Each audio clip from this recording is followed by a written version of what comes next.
And welcome back to Talk of the Town. My next guest is here to talk about a very important safety issue that many of us may not even realize that we have going on in our own homes. I'm joined now by Jeff Boese, who is the owner and the founder of Champion Appliance Care. Jeff, welcome. Thank you so much. So we're going to talk a little bit about dryer safety, dryer maintenance, cleaning out your vents and all that good stuff. But let's talk about the really important stuff first. What causes dryer fires? Well, primarily lack of maintenance and problems with the venting system. Those are the two big ones. Those are the two big ones. And on the lack of maintenance side, normally it comes from either failure to clean out the lint in the system, Sure. Which is something we found a lot in your home. Right. And sometimes the failure, and very importantly, to clean out inside the dryer itself. Sure.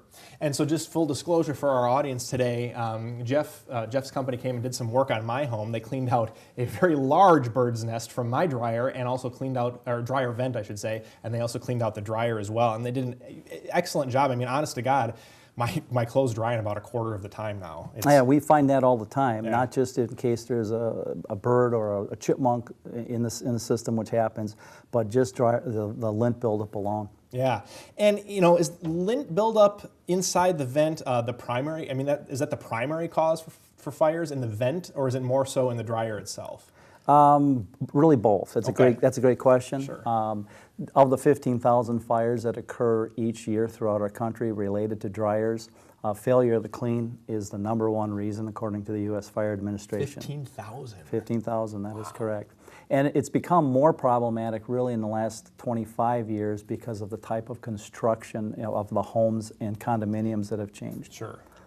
In your case, a very long vent.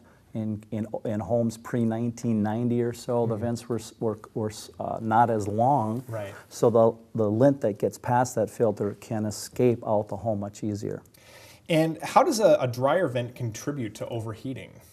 Well, as I just mentioned with the lint screen stops 95% of the lint each load, so that residual can escape past and out the home if it's a shorter vent. Right. But you start adding multiple bends or distance in that vent, and Sure. many of the vents today are 30 and 40 feet long, surprisingly. Right. So that can't get out, it resides in the vent and creates performance issues for the dryer.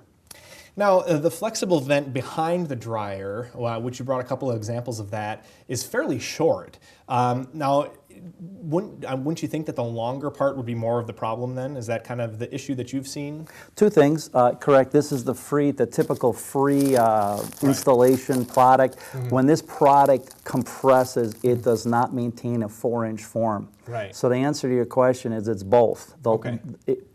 With this behind the dryer, it's probably the #1 thing. I would say 80% of the homes we go into have a compressed mylar product like Sure. this that is actually not up to code, state code. Right. What you want to have is something that will maintain that, so when you push that dryer in, Sure. it does not compress. Right, it doesn't get squished. In other Okay, words. but your question with regard to the longer part of the vent in the home, in the wall, Right.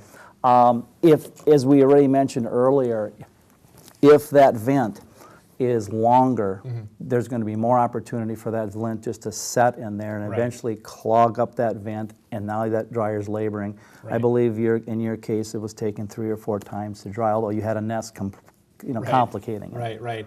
Jeff Boese from Champion Appliance Care, thanks so much for the information today. You're most welcome. Happy to be here.